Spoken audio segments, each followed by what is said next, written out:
بسم اللہ الرحمن الرحیم۔ مسئلہ، بعض لوگ زکوٰۃ کے اندر حیلہ تملیک کرتے ہیں،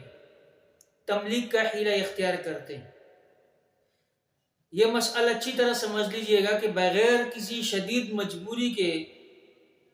حیلہ تملیک اختیار کرنا یہ مکروہ ہے، لیکن اگر کوئی شدید مجبوری ہو جس کی بنا پر حیلہ اختیار کیا جائے تو اس کی گنجائش ہے۔ مثلا اگر کوئی سید ہے،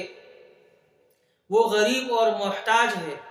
تو چونکہ سید کو تو ویسے زکوٰۃ دینا یا صدقات واجبہ دینا یہ جائز نہیں ہے، اس لیے کہ حدیث میں ہے نبی اکرم صلی اللہ علیہ وسلم نے فرمایا کہ یہ زکوٰۃ اور یہ جو صدقات واجبہ وغیرہ ہے یہ اوصاف الناس ہے، یعنی یہ لوگوں کے میل کچیل ہے، لوگوں کے ہاتھ کے میل کچیل ہے، تو یہ محمد صلی اللہ علیہ وسلم اور آل محمد کے لیے یہ جائز نہیں ہے لینا، اس لیے کہ اس کے ذریعے نفوس اور اموال کو پاک کیا جاتا ہے۔ تو چونکہ یہ اوصاف الناس ہے تو سید کے لیے اس طرح یہ لینا یا ان کو دینا یہ جائز نہیں ہے۔ سید کے ساتھ جو تعاون کیا جاتا ہے وہ ہدایہ اور عطایہ کے ساتھ کیا جاتا ہے۔ اب اگر کوئی آدمی اس کے پاس زکوٰۃ کے پیسے ہیں،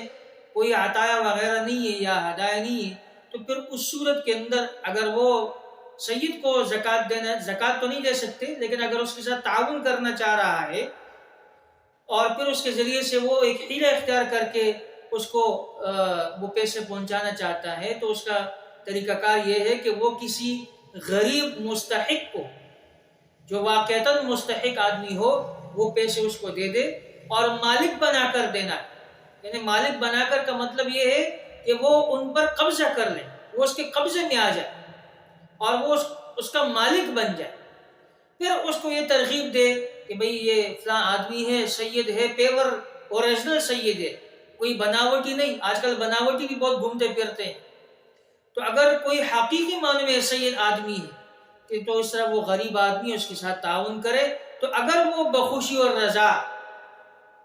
وہ اس کے ساتھ پھر تعاون کرنا چاہے تو پھر وہ کر سکتا ہے، اس لیے کہ وہ پھر مالک بن گیا، وہ جو زکوٰۃ کا لیول ہوتا ہے وہ ختم ہو جاتا ہے، وہ اس کا مالک بن گیا، اب وہ خوشی سے اپنے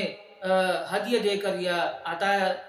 دے کر اس کے ساتھ تعاون کر سکتا ہے۔ تو اگر اس طرح کوئی مجبوری ہو تو پھر حیلہ تملیک اختیار کیا جا سکتا ہے۔